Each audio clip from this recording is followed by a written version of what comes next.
আলহামদুলিল্লাহি রাব্বিল আলামিন ওয়া সালাতু ওয়াস সালামু আলা সাইয়্যিদিল আমবিয়া ওয়াল মুরসালিন আম্মা বা'দ।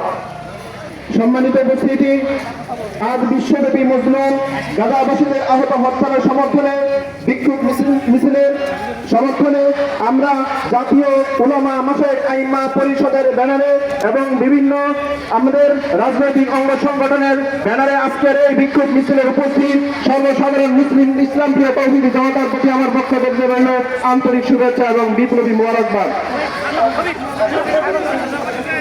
এই মুহূর্তে আমাদের সম্মুখে মনোহরদী পাইলট উচ্চ বিদ্যালয় রেনেসা স্কুলের শিক্ষার্থীরা আমাদের এই বিক্ষোভ মিছিলে অংশগ্রহণ করায় আমাদের জাতীয় উলামা মাশায়েখ আইম্মা পরিষদের পক্ষ থেকে আন্তরিক শুভেচ্ছা এবং বিপ্লবী মোবারকবাদ রইল।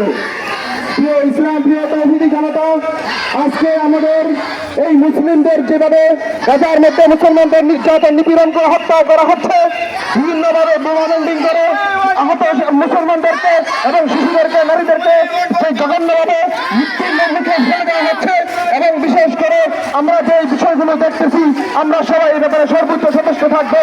বিশেষ করে আমরা সবাই পীর সাহেব চরমনাই হুজুরের নেতৃত্বে ইসলামী আন্দোলন বাংলাদেশের ব্যানারে আগামীতে যেভাবে হোক আমরা চেষ্টা করব আমাদের এই পৌরসভা সহ মনোহরদী উপজেলা সহ সারা দেশব্যাপী যেন হাত পাকের জয় জয়কার অবস্থা হয়। আপনারা এই প্রত্যেকের প্রতি সেই উদারতা আহ্বান রেখে আমি আমার বক্তব্য শেষ করছি। আসসালামু আলাইকুম ওয়া রাহমাতুল্লাহি ওয়া বারাকাতুহু।